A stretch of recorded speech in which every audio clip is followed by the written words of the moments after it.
तो आज की वीडियो में हम कैमरा कंपैरिजन करने वाले हैं Vivo T4 Ultra का with Moto Edge 60 Pro because दोनों ही बढ़िया कैमरा फोन है, तो इंटरेस्टिंग होगा देखने के लिए कि दोनों में ही आपस में क्या कंपैरिजन आता है। बट उससे पहले नंबर ऑफ कैमरास की बात कर लेते हैं। हम दोनों में ही 3 कैमरा का सेटअप है। 50 मेगापिक्सल का प्राइमरी कैमरा आपको दोनों फोन्स में मिलता है। डिफरेंस सिर्फ ये है कि Moto Edge 60 Pro में अल्ट्रा वाइड एंगल 50 मेगापिक्सल का है और 3x टेलीफोटो कैमरा सिर्फ 10 मेगापिक्सल का। वही अगर मैं Vivo की बात करूं तो यहाँ पे आपको 50 मेगापिक्सल का 3x टेलीफोटो मिलता है और जो अल्ट्रा वाइड एंगल कैमरा है वो सिर्फ 8 मेगापिक्सल का मिलता है। सबसे पहले बात करते हैं फोटोज के आउटपुट का। यहाँ पे आप प्राइमरी कैमरा के कंपैरिजन देख सकते हो। पहला डिफरेंस है Vivo में वाइब्रेंस। कलर्स आप देखोगे बहुत सी सिचुएशन में कुछ ज़्यादा ही वाइब्रेंट आ रहे हैं, जबकि अगर आप कंपेयर करोगे Moto Edge 60 Pro को, वहाँ पे कंपेरेटिवली लेस वाइब्रेंस है। अब हमने यहाँ Vivo का नेचुरल मोड ही यूज़ करा था, ना कि वाइब्रेंट। स्टिल कई सिचुएशन में ग्रीन स्पेशली कुछ ज़्यादा ही वाइब्रेंट हो रहे थे। कई लोगों को पसंद आएगा, कईयों को शायद Moto के कलर्स पसंद आए। अगला जो डिफरेंस है वो ये है कि Vivo मुझे ऐसा फील हुआ कि ज़्यादा शार्पर है।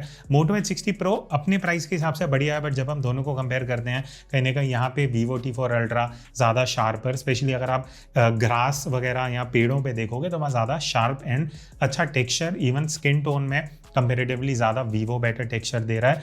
डायनामिक रेंज, हाईलाइट, शैडो, ये सारा जो कंट्रोल है ये भी Vivo T4 Ultra ज़्यादा बेटर आउटपुट निकाल के दे रहा है। स्लाइट डिफरेंस है, बट ऑब्वियसली यहाँ पे Vivo in terms of dynamic range is better. बाकी नेक्स्ट टेस्ट था हमारा बैकलाइट सिचुएशन वाला। अब यहाँ पे Moto Edge 60 Pro काफ़ी सिचुएशन में बहुत डार्क इमेजेस दे रहा था, स्पेशली जो फोरग्राउंड है, जो सब्जेक्ट है आगे की तरफ, जो थोड़ा शैडो एरिया में वो डार्क हो रहा है। Vivo में ऐसे दिक्कत नहीं है। Vivo बैकलाइट में एक्चुअली काफ़ी बढ़िया काम कर रहा है, जो आप यहाँ कुछ सैंपल में देख सकते हो। Talking about human skin tone, अब यहाँ पे मुझे देखो पर्सनली Moto Edge 60 Pro का ज़्यादा बेटर कलर एक्सपोजर और ये सारी चीज़ों का कॉम्बिनेशन लगता है, बिकॉज Vivo अगर आप फेस देखोगे थोड़ा ज़्यादा वार्म कर रहा है प्लस थोड़ा सैचुरेट कर रहा है, जिस वजह से वो नेचुरल टोन मुझे उतना बढ़िया नहीं लग रहा जितना Moto Edge 60 Pro कहीं ना कहीं अचीव कर पाता है। बाकी Vivo T4 Ultra में एक मेजर ड्रॉबैक है जो मैं हाईलाइट करूंगा, वो अगर आप एजेस देखोगे बहुत सॉफ्ट हो रहे हैं। मुझे पता नहीं आजकल कई फोन्स में नोटिस हो रहा है कि एजेस पता नहीं क्यों बहुत अजीब से सॉफ्ट हो जाते हैं, जो टेक्निकली बहुत खराब चीज़ है। Moto Edge 60 Pro में मुझे ऐसी कोई दिक्कत नहीं दिखी। और एक और चीज़, Vivo में जो फ्लेयर है वो बैकलाइट में कुछ ज़्यादा ही इंट्रोड्यूस होता है। आप देख सकते हो जब भी हमने बैकलाइट में कुछ फोटो लिए सब्जेक्ट आगे रख के, फ्लेयर कहीं ना कहीं कुछ ज़्यादा ही इंट्रोड्यूस होता है, जो Moto में उतना सीरियस नहीं है। लो लाइट की अगर मैं बात करूँ, यहाँ पे अगेन Vivo इज शार्पर, आपको ज़्यादा better texture, better clarity, better sharpness देगा। Moto Edge 60 Pro वहाँ स्ट्रगल करता है। इवन जो प्रोसेसिंग है वो मुझे Vivo की ज़्यादा कंसिस्टेंट, ज़्यादा बेटर लगी। इवन जो शैडो इन्फॉर्मेशन है वो Vivo T4 Ultra ज़्यादा बेटर कर पा रहा है। Moto Edge 60 Pro कहीं ना कहीं वहाँ पे थोड़ा सा स्ट्रगल करता है। So all in all I would से Moto Edge 60 Pro का जो आउटपुट है वो थोड़ा सॉफ्ट लगता है, कम वाइब्रेंट है और कहीं ना कहीं कॉन्ट्रास्ट लैक करता है, जो ये तीनों चीज़ें आपको Vivo T4 Ultra में मिल जाती हैं। Now moving on to ultra wide angle, यहाँ पे एक इंटरेस्टिंग डिफरेंस ये है कि Moto Edge 60 Pro 12 mm में फोटो लेता है, जबकि Vivo सिर्फ 16 mm में। तो वाइड एंगल फोटो आपको Moto Edge 60 Pro में ज़्यादा मिलेगी। अब ये है कि Moto Edge 60 Pro में 50 मेगापिक्सल का सेंसर है, जो आपको यहाँ डिफरेंस में भी देखने को पता लगेगा, बिकॉज डिटेल्स ज़्यादा बेटर है Moto Edge 60 Pro में। डायनामिक रेंज की भी अगर मैं बात करूँ वो भी Moto Edge 60 Pro का ज़्यादा बेटर है। इवन जो ऑल ओवर प्रोसेसिंग है मुझे Vivo T4 Ultra की अल्ट्रा वाइड में उतनी इंप्रेसिव नहीं लगी, उतनी कंसिस्टेंट नहीं है जितना Moto Edge 60 Pro आउटपुट दे पा रहा है। Vivo का इवन मुझे ये चीज़ लगी कि कहीं ना कहीं ओवर शार्पनिंग वाला लुक है और कुछ ज़्यादा ही वाइब्रेंट हो जाता है, स्पेशली जो आप ग्रीन कलर देखोगे, ग्रास, पेड़ पौधे, ये सारी चीज़ें कुछ ज़्यादा ही वाइब्रेंट हो जाते हैं, जो देखने में कई बार आंखों को थोड़े से चुभने लग जाते हैं। So I would say ultra wide angle में मोस्ट ऑफ द सिचुएशन में मुझे पर्सनली Moto Edge 60 Pro ज़्यादा बेटर लगा in terms of processing, consistency, colours और वो सारी चीज़ें। इवन जो हमने बैकलाइट में जितने सैम्पल्स लिए वहाँ पे Vivo अल्ट्रा वाइड में स्ट्रगल कर रहा था, बट Moto Edge 60 Pro काफ़ी स्मूथली आउटपुट निकाल के दे रहा था। लो लाइट की अगर मैं बात करूं अल्ट्रा वाइड में, यहाँ पे देखो जो आप आउटपुट देखोगे Vivo आपको वाइब्रेंट दिखेगा, बट बाकी सारी चीज़ें Moto Edge 60 Pro में मुझे बेटर लगी, चाहे वो हाईलाइट कंट्रोल हो, शार्पनेस हो, डिटेल हो। ओवरऑल फाइनल जो प्रोसेस्ड फोटो है वो Moto Edge 60 Pro की ज़्यादा बेटर निकल के आती है एज कम्पेयर टू Vivo। अब हम आते हैं तीसरे कैमरा पे, जो दोनों ही फोन में हमें 3x टेलीफोटो कैमरा मिलता है। अब डिफरेंस मैं आपको शुरू में बता चुका हूँ कि Vivo में आपको बिगर एंड हायर रेजोल्यूशन का सेंसर मिलता है 50 मेगापिक्सल मेगापिक्सल का है एज कम्पेयर टू 10 मेगापिक्सल सिर्फ जो आपको Moto Edge 60 Pro में मिलता है। डिफरेंस आप इन फोटोज में देख सकते हो। पहले मैं प्रोसेसिंग की बात करूंगा। Vivo T4 Ultra की फोटोज ज्यादा वाइब्रेंट है, कईयों के लिए कुछ ज़्यादा वाइब्रेंट हो सकता है, स्पेशली ग्रीन कलर्स। बट अगर मैं Moto Edge 60 Pro की बात करूँ, वो थोड़े से सटल कलर्स अप्रोच लेके चलता है। बट Moto Edge 60 Pro में दो दिक्कतें हैं। पहली चीज़ फोकस हंट का इशू है। कई फोटोज़ आपको आउट ऑफ फोकस दिखेंगी, थोड़ी सॉफ्ट दिखेंगी। T4X बहुत सही से फोकस लॉक करता है। सारी फोटोज़ शार्प थी, सारी फोटोज़ में बढ़िया फोकस है। जहाँ मेरा सब्जेक्ट है वहीं मुझे बढ़िया डिटेल शार्पनेस सब कुछ मिल रहा है। तो फोकस और इन सारी चीज़ों में Vivo बढ़िया काम कर रहा है। इवन एक्सपोजर की अगर मैं बात करूं, Moto Edge 60 Pro बहुत जगह पे डार्क एक्सपोजर जा रहा था, जो आप अगर Vivo से कंपेयर करते हो, Vivo is doing a great job considering telephoto की जो प्रोसेसिंग है वो Vivo T4 Ultra की ज़्यादा बेटर है। ओवरऑल जो फिनिश्ड फोटो मिल रहा है, चाहे एक्सपोजर हो चाहे कलर्स हो, इवन जो बैकग्राउंड ब्लर है वो T4 Ultra का ज़्यादा है as compare to Moto Edge 60 Pro।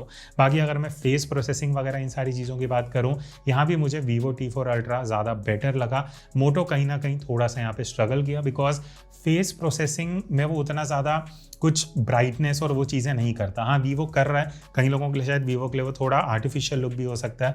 But again I think लोगों को वही फोटोज़ चाहिए कि हम जूम करके फोटो ले रहे हैं तो एकदम बढ़िया ऐसी फोटो आनी चाहिए कि सीधा सोशल मीडिया पे डाल दें, ठीक है। तो ऑल ओवर आई वुड से टेलीफोटो में Vivo is doing a better job. बाकी बात रही लो लाइट की, तो 3x में Vivo अगेन ज़्यादा बेटर एक्सपोजर दे पा रहा है, ज़्यादा बेटर डायनामिक रेंज है, जिस वजह से आपको फाइनल फोटो में एक्सपोजर अच्छा मिलता है।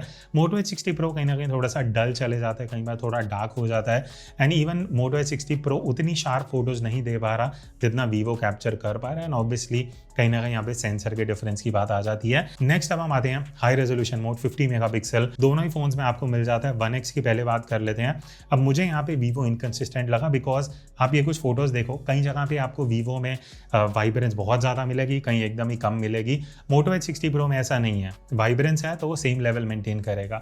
बाकी डायनामिक रेंज HDR दोनों का ही बढ़िया है, डिटेल टेक्सचर दोनों की बढ़िया है, वहाँ पे कोई दिक्कत नहीं है। फर्क सिर्फ ये है कि हाई रेजोल्यूशन मोड में अगर आप Vivo यूज़ कर रहे हो तो आप 3x टेलीफोटो में कर सकते हो 50 मेगापिक्सल, Moto Edge यूज़ कर रहे हो तो वहाँ पे आपको अल्ट्रा वाइड में 50 मेगापिक्सल मिल जाता है, ठीक है। नेक्स्ट अब हम आते हैं इंटरेस्टिंग मोड पे, वो है पोर्ट्रेट मोड का। अब पोर्ट्रेट में Vivo X200 सीरीज़ आने के बाद Vivo की एक्सपेक्टेशन मेरी बहुत हाई सेट हो चुकी है। एंड वो चीज़ मुझे काफ़ी सही लगी कि T4 Ultra में अंडर 30,000 आपको एज डिटेक्शन बहुत सही मिल रहा है। Moto Edge 60 Pro का मैं पहले भी बोल चुका हूँ, एज डिटेक्शन उतना अच्छा नहीं है, कहीं ना कहीं वो कटआउट वाला फील होता है कि एकदम बैकग्राउंड ब्लर कर दिया गया ज़बरदस्ती। मोटो की आपको फोटोज़ वैसी लगेंगी। Vivo का एज डिटेक्शन अच्छा है, इवन जो डेप्थ मैपिंग है वो काफ़ी इंप्रेसिव है कंसिडरिंग जिस बजट में ये फ़ोन आता है। इवन जो बोके है वो Vivo का ज़्यादा नेचुरल फील होता है। Moto Edge 60 Pro कहीं ना कहीं वो पता लगता है कि यार बैकग्राउंड ब्लर किया गया और वो बोके की शेप्स थोड़ी अलग सी बनती हैं। बाकी इसके अलावा अगर मैं प्रोसेसिंग और फेस इन सारी चीज़ों की बात करूँ, स्किन मुझे एक्चुअली दोनों में बढ़िया लगी। स्किन की चाहे टोन हो चाहे टेक्सचर हो, दोनों फ़ोन अपने प्राइस रेंज के हिसाब से बढ़िया काम कर रहे हैं। बट अगेन अगर कंपेरिजन की बात आती है तो वहाँ पे Vivo is doing a better job. Last में हमने एक डिस्टेंस वाला टेस्ट किया था 1x में, थोड़े दूर जाके अगर हम पोर्ट्रेट लेते हैं वहाँ पे Moto Edge 60 Pro थोड़ा इजीली फेल हो रहा था। Vivo is doing a better job, वो एक डिस्टेंस से भी अच्छा पोर्ट्रेट मोड कैप्चर कर पा रहा है, ठीक है। बस Vivo में सारी चीज़ें बढ़िया हैं। एक दिक्कत मुझे लगा जो कई लोगों को हो सकती है वो है वाइब्रेंस की, कई बार कुछ ज़्यादा ही ओवर सैचुरेट हो जाता है, वो सिर्फ मुझे एक ड्रॉबैक लगा Vivo का। अब 3x पोर्ट्रेट मैं अलग से उसके बारे में बात करूंगा बिकॉज दोनों में डेडिकेटेड कैमरा है। Vivo का मुझे ऐसा लग रहा है कि कुछ ज़्यादा ही ब्यूटीफाई किया जा रहा है। आई थिंक बहुत लोगों को ये आउटपुट पसंद आएगा, बट मुझे कई बार ऐसा लग रहा है कि जानबूझ के फेस को वो मेकअप वाला लुक, थोड़ा ब्राइट स्किन का टेक्सचर कम किया जा रहा है। वो लुक है, अगर आपको पसंद है तो शायद आपको Vivo पसंद लगेगा, बट अगर आपको नेचुरल लुक पसंद है शायद आपको Moto बेटर लगे। बाकी उसके अलावा जो डेप्थ मैपिंग है 3x में, जो आउटपुट है, जो एज डिटेक्शन है, वो सारी चीज़ें कहीं ना कहीं मुझे Vivo की बेटर लगी। Motorola 3x में भी कहीं ना कहीं उन चीज़ों में स्ट्रगल कर रहा है। अब लास्ट में बात करूंगा मैक्रो मोड की। अब देखो मैक्रो मोड में डिफरेंस ये है कि Moto Edge 60 Pro में जो ये कैमरा यूज़ होता है वो अल्ट्रा वाइड होता है, जिस वजह से आपको उतना बढ़िया मैक्रो रिजल्ट नहीं मिल पाता है। एंड ऑब्वियसली आप यहाँ Vivo का आउटपुट देख सकते हो। 3x टेलीफोटो कैमरा यूज़ होता है जहाँ पे आपको 10x का भी ऑप्शन मिलता है। एंड एक्चुअली जो 10x का आउटपुट है इट इज़ वेरी इंप्रेसिव। यहाँ पे मैं कुछ आपको सैंपल दिखा दूंगा, बहुत शार्प इमेजेस हैं। प्राइस के हिसाब से अंडर 40,000 अगर आप मैक्रो लवर हो, आपको क्लोजअप शॉट्स लेना पसंद है, I think Vivo is something जो आप काफ़ी इंजॉय करोगे। चाहे 3x और 10x से दोनों में ही बढ़िया रिजल्ट मिल जाता है। बस ये है कि कलर थोड़े ज़्यादा ओवर सैचुरेट हो जाते हैं वीवो में, वो एक दिक्कत है जो मुझे लगता है पॉइंट आउट होनी चाहिए। बाकी अगर मैं सेल्फी की बात करूं तो यहाँ पे आप कुछ दोनों के कंपैरिजंस देख सकते हो, साइड बाय साइड में आप फोटोज डाल दूंगा, डिपेंडिंग ऑन कि आपको किसका रिजल्ट पसंद आ रहा है आप कमेंट करके बता सकते हो। नॉर्मल मोड में भी सेल्फीज हैं, प्लस पोर्ट्रेट मोड का भी ऑप्शन मिलता है दोनों ही फोन्स में, जहाँ पे कुछ इस तरीके के आप पोर्ट्रेट सेल्फीज भी इजीली कैप्चर कर सकते हो यूजिंग द फ्रंट कैमरा। तो क्या आप भी अपने स्मार्टफोन कैमरा से कुछ इस तरीके की प्रोफेशनल फोटोज कैप्चर करना चाहते हो, आप ज्वाइन कर सकते हो मेरा 5 आवर्स का ऑनलाइन फोटोग्राफी कोर्स, जहाँ पे मैं आपको बेसिक्स ऑफ फोटोग्राफी सिखाने वाला हूँ कि कैसे आपको एक्सपोजर कंट्रोल करना है, कैसे सीन्स को कंपोज करना चाहिए, जब आप किसी भी सिचुएशन में फोटो ले रहे हो क्या क्या चीजें आपको ध्यान रखनी चाहिए, फोटोज कैसे एडिट करनी है, ये सारी चीजें हम इस कोर्स में सीखने वाले हैं। तो बाकी की डिटेल्स आपको जो डिस्क्रिप्शन में लिंक है वहां जाके मिल जाएंगी। और 750 से ज्यादा मोबाइल फोटोग्राफर्स ऑलरेडी ये कोर्स अवेल कर चुके हैं, और अभी स्पेशल ऑफर भी चल रहा है जहां पे आपको 20% डिस्काउंट मिलेगा using this coupon code. So join me on this journey and learn how to click better photos using any smartphone camera. अच्छा, प्राइमरी वीडियो की अगर हम बात करें तो वीवो यहाँ पे 4K 60 FPS रिकॉर्ड कर रहा है, तो वो एक आपको अगर हाई रेजोल्यूशन में 4K में क्या आउटपुट आ रहा है एक आइडिया लग जाएगा। अभी हम बाहर सैंपल शूट करने आए हैं, बारिश थोड़ी बहुत हल्की सी बूंदाबांदी हो रही है, तो ऐसे कोई एक डायरेक्शन से लाइट नहीं आ रही, थोड़ी सॉफ्ट लाइट है, बट हाँ पीछे थोड़े क्लाउड्स वगैरह हैं तो एक डायनामिक रेंज का आइडिया पता लग जाएगा। और ग्रीन्स हैं, मैंने ये जो पहने हैं डार्क ब्लू है, तो कलर कैसे आ रहा है, वो सारी चीज़ें, स्किन टोन कैसी हैं, वो एक आइडिया लगेगा। बाकी जो ऑडियो है वो इंटरनल माइक्रोफोन से है, तो जो भी आप अभी सुन रहे हो आपको दिख जाएगा कि कब ऑडियो आ रहा है, कहाँ से आ रहा है, उस बेसिस पे एक आइडिया लग जाएगा कि ऑडियो कैसा है। बाकी अगर बैकलाइट तो अभी मैं क्या ही दिखाऊंगा, बट एक बार ये दिखा देता हूँ, यहाँ थोड़ा सा शैडो वाला एरिया है, तो अगर मैं लाइट से थोड़ा पीछे का आता हूँ जहाँ पे हल्का सा शैडो है, तो एक्सपोजर कैसे मैनेज हो रहा है, मेरे ऊपर कैसे लाइट आ रही है, शैडोज़ कैसे मैनेज हो रही हैं, वो एक बड़ी आइडिया लगेगा। बाकी यही नहीं, हमने और बहुत डिफरेंट सिचुएशन में वीडियो सैंपल्स लिए हैं, एक बार उसकी बात करते हैं। अब हम आते हैं इस वीडियो के सेकंड चैप्टर पे, जहाँ पे हम बात करने वाले हैं अबाउट वीडियो परफॉर्मेंस। ये बहुत इंटरेस्टिंग सेगमेंट है। अब यहाँ पे पहला डिफरेंस जो मैं ऑलरेडी आपको बता चुका हूँ सैंपल में, कि 4K 60 FPS आपको वीवो में मिलता है, जबकि 4K 30 FPS मोटो एच 60 प्रो में है। ऑब्वियसली वो एक डिफरेंस है जहाँ पे आपको वीवो में एक बेनिफिट मिल जाता है, बट अगर मैं आउटपुट की बात करूँ, यहाँ पे वीवो में आपको स्लाइट क्रॉप मिलेगा, जबकि मोटो एच 60 प्रो इज वाइडर। तो ऑब्वियसली अगर आप 1x में भी शूट करते हुए वाइडर एंगल ऑफ व्यू चाहते हो तो वो आपको मोटो एच 60 प्रो में ज़्यादा बेटर मिलेगा। नेक्स्ट अगर मैं कलर्स की बात करूं, अब यहाँ पे मुझे वीवो ज़्यादा वाइब्रेंट लगा, मोटो एच 60 प्रो कंपेरेटिवली कम सैचुरेटेड है, बट आई थिंक वीवो के अगेन वो जो कलर्स हैं कई लोगों के लिए शायद थोड़े ज़्यादा हो सकते हैं, तो वो आपकी लाइकिंग पे मैं छोड़ देता हूँ, वो आप डिसाइड कर सकते हो। शार्पनेस की अगर मैं बात करूँ, यहाँ पे मोटो एच 60 प्रो मुझे स्ट्रगल करते हुए दिखा है, मैंने पहले भी बोला है, वीवो का जो शार्पनेस है, जो टेक्सचर लेवल है, वो काफ़ी इंप्रेसिव है, वीडियो में काफ़ी बढ़िया डिटेल निकलती हैं। स्पेशली अगर आप ग्रास में देखोगे ना, वीवो में आपको पता लगेगा कि ज़्यादा शार्पनेस है, मोटो कहीं ना कहीं वो सॉफ्ट होता हुआ दिखेगा। बाकी अगर मैं एक्सपोजर शिफ्ट की बात करूं, जैसे हम एक एंगल से दूसरे एंगल पे कैमरा मूव कर रहे हैं, तो वहाँ वीवो बहुत इजीली एक्सपोजर को मैनेज कर पाता है, जबकि मोटो एच 60 प्रो कहीं ना कहीं आपको दिखेगा कि एक्सपोजर शिफ्ट हो रहा है। बट एक चीज़ मैं आप बता दूं, जब हम एक ये वाला सैंपल ले रहे थे जहाँ फ़ोन हम ऊपर से नीचे मूव कर रहे थे, वीवो तो आप देख सकते हो इजीली मूव हो रहा है, मोटो एच 60 प्रो कहीं ना कहीं वो मूव ही नहीं होता, वो बहुत अजीब सा शिफ्ट होता है जो देखने में बिल्कुल भी स्मूथ नहीं लगता है। बाकी एंड में अगर मैं स्टेबलाइजेशन की बात करूँ, प्राइमरी कैमरा में दोनों ही एक्चुअली बढ़िया काम कर रहे हैं, बट ये मैं बोलूँगा कि यहाँ पे Moto H 60 Pro is doing a better job. Vivo क्योंकि 60 FPS पे है तो कहीं ना कहीं आपको शेक देखने को मिलेगा, जो मोटो 30 FPS पे वैसा प्रोड्यूस नहीं करता। बाकी बात रही बैकलाइट परफॉर्मेंस की, अब बैकलाइट में मोटो एच 60 प्रो एकदम से डार्क हो जाता है, बिल्कुल भी अच्छा एक्सपोजर नहीं दे पाता है वीडियो में। वहाँ पे Vivo is actually doing a better job, जहाँ बैकलाइट में आपको फ्रंट में भी अच्छा एक्सपोजर मिलेगा, इवन हाईलाइट कंट्रोल अच्छा है। बात रही लो लाइट परफॉर्मेंस की प्राइमरी कैमरा में, यहाँ पे अगेन मुझे वीवो ज़्यादा शार्प लगा, कलर्स ज़्यादा बेटर हैं वीवो के। इवन अगर मैं कंसिस्टेंसी की बात करूं, वो वीवो में ज़्यादा बेटर है। बस एक दिक्कत है, वीवो की जो आप वीडियो देखोगे T4 अल्ट्रा में बहुत कॉन्ट्रास्टी है, जिस वजह से जो हल्का सा भी शैडो एरिया ना वो एकदम डार्क जा रहा है, जो मुझे देखने में पर्सनली अच्छा नहीं लग रहा। बाकी मोटो एच 60 प्रो में सिर्फ वही एक चीज़ अच्छी है कि डार्क एरिया में अगर आप सैंपल देखोगे ना, तो मोटो एच 60 प्रो आपको बेटर एक्सपोजर दे पा रहा है, वीवो कॉन्ट्रास्टी होने की वजह से एकदम डार्क चले जाता है।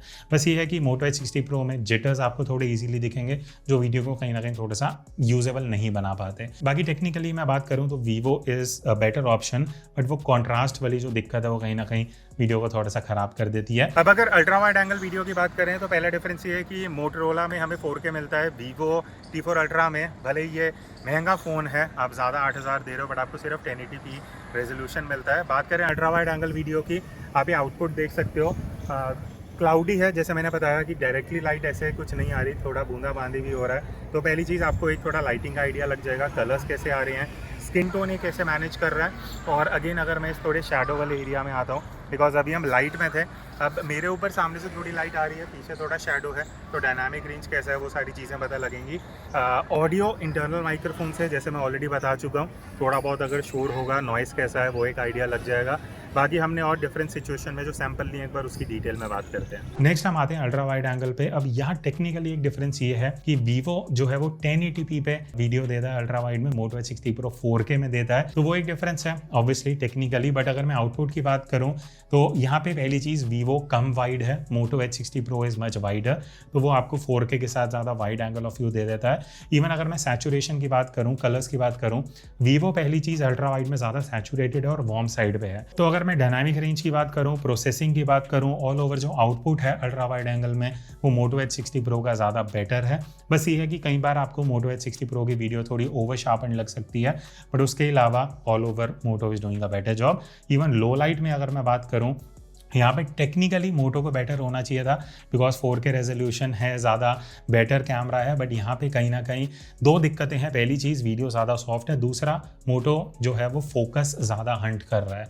वीवो में ऐसी कोई दिक्कत नहीं है, जिस वजह से वीवो ज़्यादा कंसिस्टेंट भी है और कहीं ना कहीं 1080p होते हुए भी ज़्यादा शार्प आउटपुट दे पा रहा है। अच्छा, आप टेलीफोटो कैमरा की अगर बात करें कि 3x वीडियो में जब आप शूट कर रहे हो, मैं काफ़ी डिस्टेंस पे हूँ, ऑडियो पता नहीं आ रहा, वो भी एक यहाँ पे टेस्ट हो जाएगा कि जब हम 8 से 10 फीट दूर हैं तो ऑडियो कैसे कैच होता है। बाकी अगेन लाइटिंग थोड़ा सा पीछे की तरफ आ रहा है, इवन लाइट है, वो एक आइडिया लग जाएगा।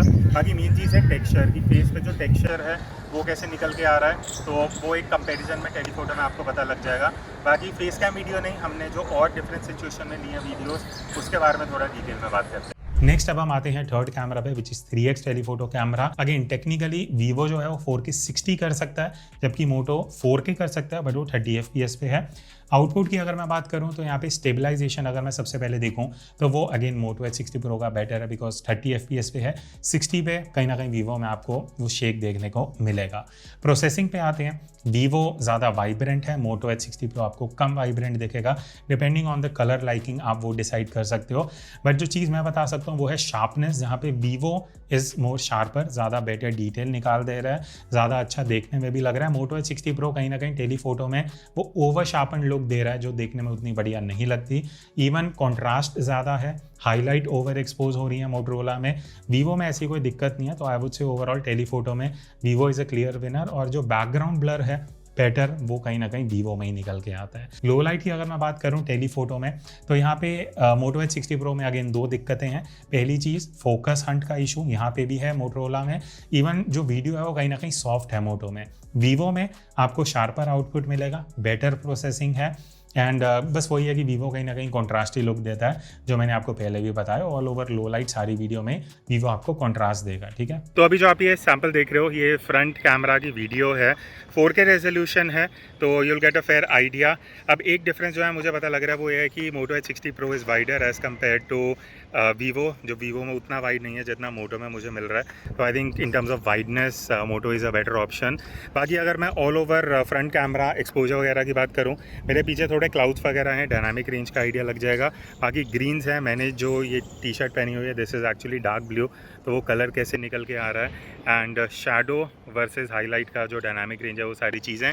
और जो ऑडियो है वो हमेशा की तरह इंटरनल माइक्रोफोन से है, तो अगर किसी का क्वेश्चन है कि ऑडियो कहाँ से आ रहा है, तो वो भी एक आपको आइडिया लग जाएगा। और मैं थोड़ा वॉक करते हुए भी वीडियो शूट कर रहा हूँ, ताकि एक स्टेबलाइजेशन का बेटर आइडिया पता लग जाए। स्पेशली अगर मैं थोड़ा सा आपको ये पीछे बिल्डिंग वगैरह दिखाऊँ, कलर्स कैसे शिफ्ट हो रहे हैं, कैसे स्किन टोन आ रही है, वो आपको एक बेटर आइडिया लग जाएगा। तो ये था एक detailed comparison Motorola H60 Pro versus Vivo T4 Ultra। आपको दोनों में से कौन सा लेना चाहिए? पहले हम बात करते हैं Vivo की। आई थिंक इसका एक मेजर ड्रॉबैक जो है वो मैं बता चुका हूँ कि आपको जो अल्ट्रा वाइड एंगल कैमरा मिलता है उसे 8 मेगापिक्सल है, जो उतना बढ़िया नहीं है। वही एक मेजर दिक्कत मुझे लगी। उसके अलावा it is doing a very good job. हाँ, कई लोगों के लिए इसका सैचुरेशन लेवल थोड़ा ज़्यादा हो सकता है, वही एक चीज़ है जो मुझे लगता है कि इसका आप लोगों के लिए ड्रॉबैक हो सकता है। बट अगर आपको टेलीफोटो फोटोज लेना पसंद है, आपको मैक्रो फोटोज लेने में मजा आता है, आई थिंक ये एक फन फोन होगा to use. Moto H60 Pro की बात करें, मैंने बहुत जगह इसकी बहुत तारीफ करी है, बट अगेन 2-3 इश्यूज अभी भी इसके साथ हैं इवन आफ्टर अपडेट्स।